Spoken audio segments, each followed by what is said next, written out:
Hubo una época en la que el fútbol argentino era más que un juego. Una época en la que cada domingo se respiraba una épica, táctica y talento y pasión. Donde los estadios vibraban, los barrios se detenían y las canchas se llenaban de historia. Eran los años en que los clubes del interior se atrevían a soñar, donde un pibe Fiorito hacía magia en la Bombonera y un obrero del fútbol convertía a un equipo humilde de barrio en una máquina imparable. Fue una década de hazañas, Libertadores ganadas, copas en Japón, vueltas olímpicas inolvidables y un mundial que coronó a toda una generación forjada en la liga más dura y gloriosa del planeta. Por eso hoy vamos a ver la historia de una década irrepetible. Y esta es la historia del fútbol argentino en los años 80, cuando sin dudas fue el mejor del mundo.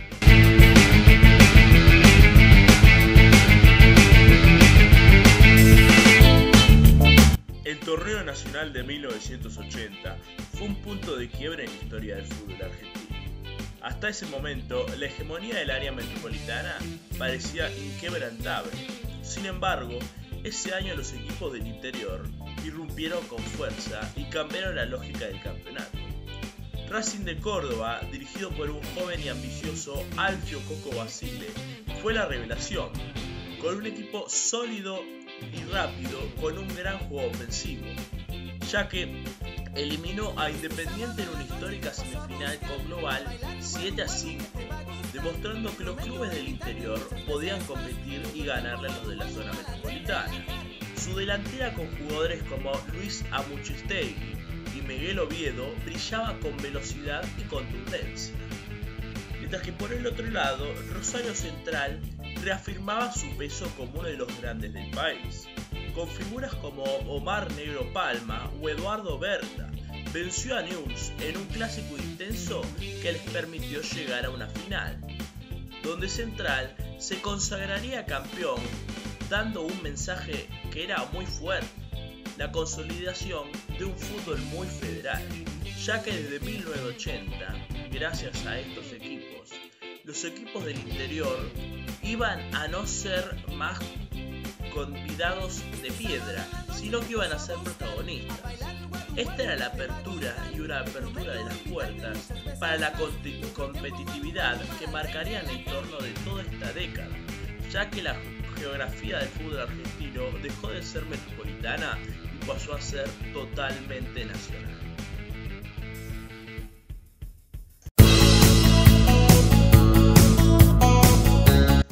El Metropolitano de 1981 fue una película inolvidable con un protagonista central, Diego Armando Maradona, quien a sus 20 años llegaba a Boca Juniors proveniente de Argentinos, en una transferencia que sería histórica. El Club Atlético Boca Juniors se encontraba dirigida por la leyenda Silvio Marzolini, que armó un equipo con grandes figuras como Miguel Ángel Brindisi, Oscar Ruggeri, Roberto Mouso y el carismático arquero Hugo Orlando Gatti. El juego de este equipo era agresivo y dinámico, pero también tenía un fútbol de alto vuelo en lo técnico y en lo emocional.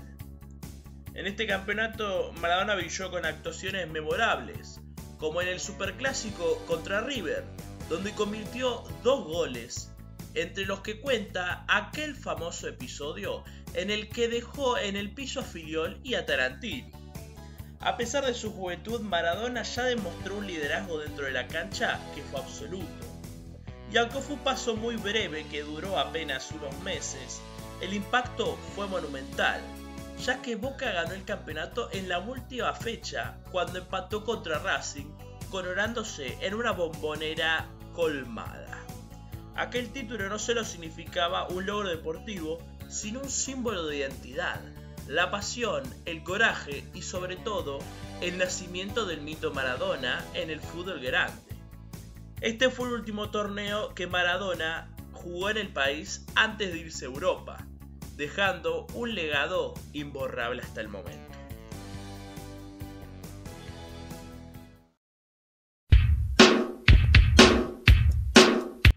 En el medio del ruido mediático de los grandes, un club de perfil bajo protagonizó una gesta de las más importantes de la década. Ferrocarril Oeste, bajo la conducción del maestro Carlos Timoteo Grigol, se convirtió en el sinónimo de orden táctico, juego colectivo y disciplina, ya que Grigol aplicó ideas que se adelantaron a su época. La presión alta, los relevos defensivos, la circulación del balón limpia y los entrenamientos muy meticulosos. Logrando con esto que en el año 82 Ferro gana el Nacional consagrándose de manera invicta, repitiendo en 1984 cuando venció a grandes como River, Independiente y Estudiantes de La Plata. En sus filas contaba con futbolistas sólidos como Oscar el Mago Garré, Adolfo Cañete, Carlos Barizo, quien venía de batir el récord de minutos sin recibir goles en 1981, y Gustavo Cossani. El equipo no tenía una estrella rutilante, pero funcionaba como una orquesta muy afinada. Grigol demostró que con trabajo, planificación y una identidad muy marcada se podía competir contra cualquier equipo, siendo sobre todo un equipo bastante chico como el Ferro. Pero Ferro fue la expresión del fútbol obrero, ya que su legado todavía es admirado por los entrenadores modernos. Fue una prueba de que el fútbol argentino está en lo colectivo y que así se puede ganar títulos y corazones.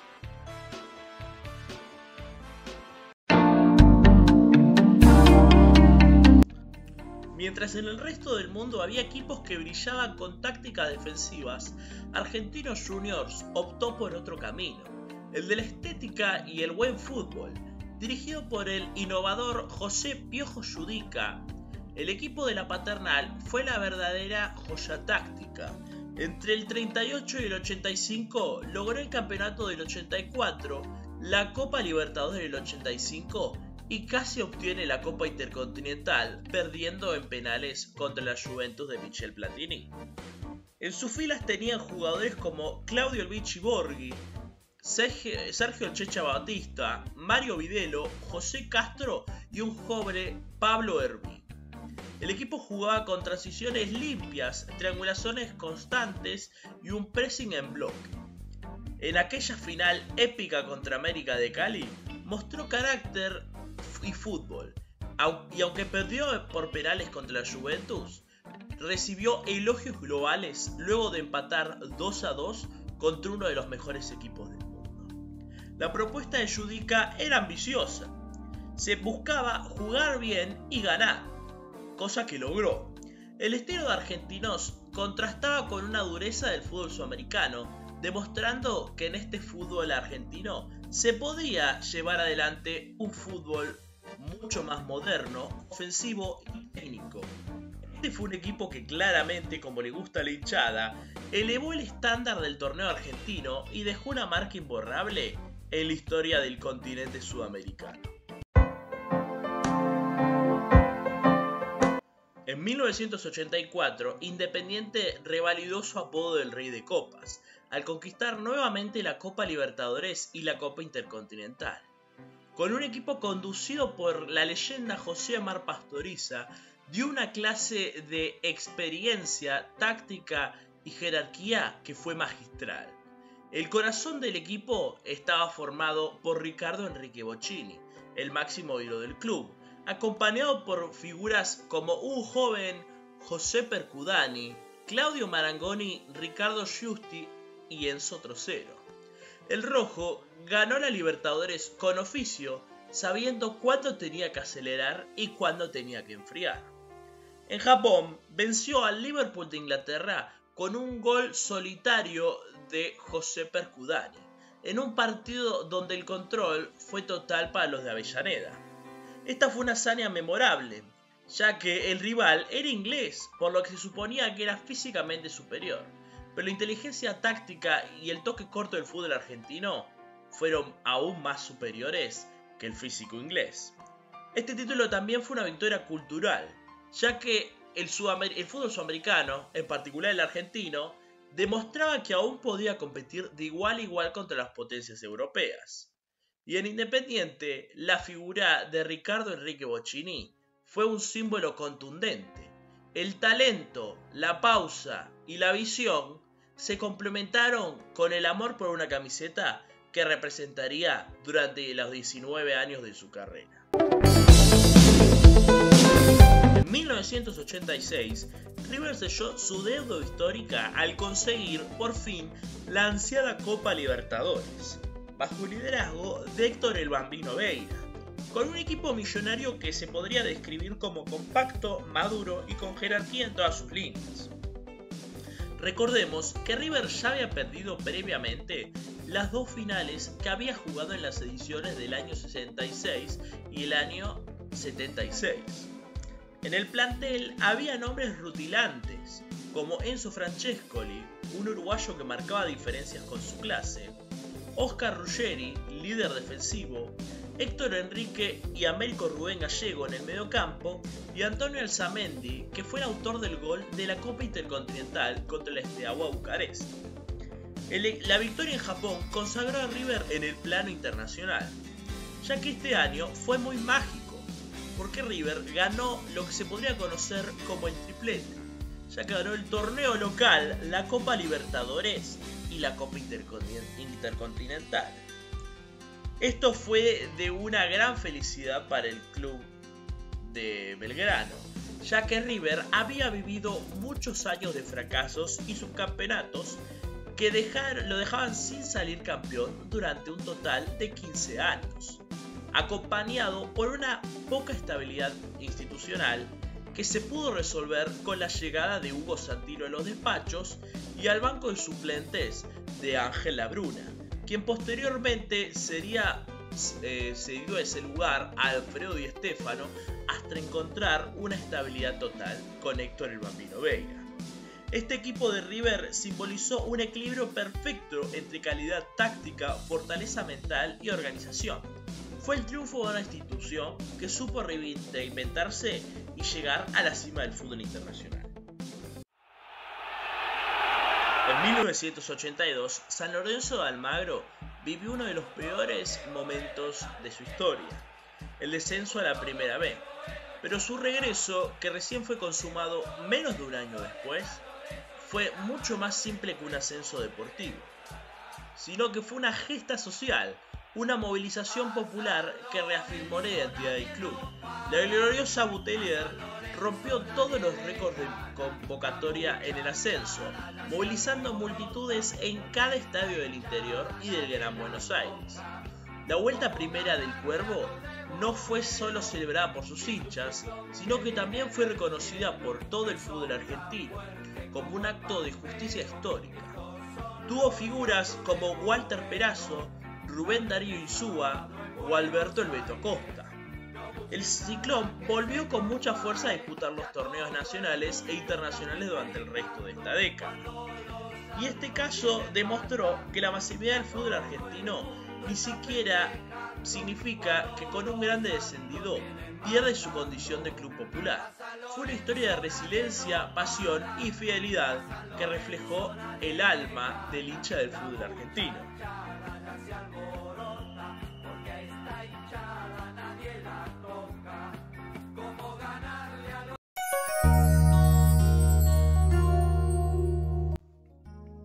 La consagración de la selección argentina en el Mundial de México 1986 no se puede entender sin mirar hacia la liga local.